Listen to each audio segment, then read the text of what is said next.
आप सबको जय मसीह की। आज हम धीरज के बारे में जानेंगे कि धीरज क्या है। जब हम एक किसान को देखते हैं, किसान फसल लगाता है, उसे पानी देता है, काफ़ी महीने लग जाते हैं उस फसल को पकने में। वो क्या करता है, धीरज धरता है और फिर एक समय आता है कि वो फसल पक जाती है। जैसे ये दृश्य आप देख रहे हैं, यह गेहूँ लगा हुआ है।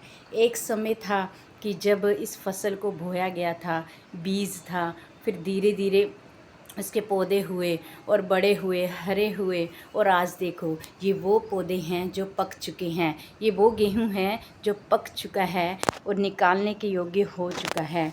तो प्रियो, यहाँ पे हम क्या सीखते हैं? धीरज। उस किसान ने क्या किया? धीरज रखा और आज के दिन तक उसने इंतज़ार किया, अपनी मेहनत के लिए इंतज़ार किया। जो उसने मेहनत की थी उसके लिए उसने इंतज़ार किया। तो हमें परमेश्वर का वचन बताता है, याकूब का 5 अध्याय का 7 से मैं आपके लिए सबके लिए पढ़ूंगी। यहाँ पे लिखा है, इसीलिए हे भाइयों, प्रभु के आगमन तक धीरज धरो। परमेश्वर के आगमन तक आप क्या करो?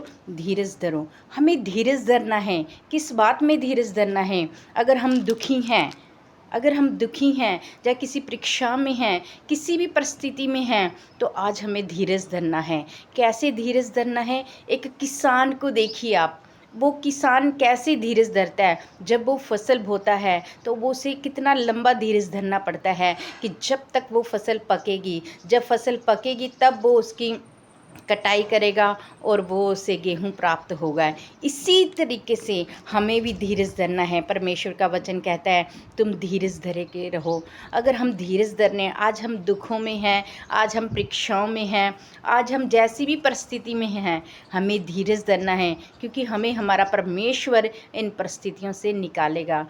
जब हम इन परिस्थितियों से निकल जाएंगे तो इस गेहूं के समान हम भी पक जाएंगे, हम भी तैयार हो जाएंगे परमेश्वर के राज्य में जाने के लिए। तो प्रियो, ये गेहूं को आप देख सकते हैं, ये इसने कितनी धूप सही, कितना कुछ सहा इसने, तब जाके ये आज पका है। इसी प्रकार मसीह लोग हैं, कितने दुख सहने हैं, कितना दुखों में, क्लेशों में होके हमें परमेश्वर के राज्य तक जाना है। तो ये आप याद रखिए, हमें भी एक सोना जैसे होता है, वो सोना आग में ताया जाता है, वैसे ही हम मसीह लोगों को भी इन परीक्षाओं में से बाहर निकलना होता है। तो आज कोई भी परीक्षा, कोई भी घटना, कोई भी परिस्थिति अगर आपके जीवन में है, वो याद रखिए, वो हमेशा नहीं रहेगी। प्रभु आपको उसमें से निकालेगा।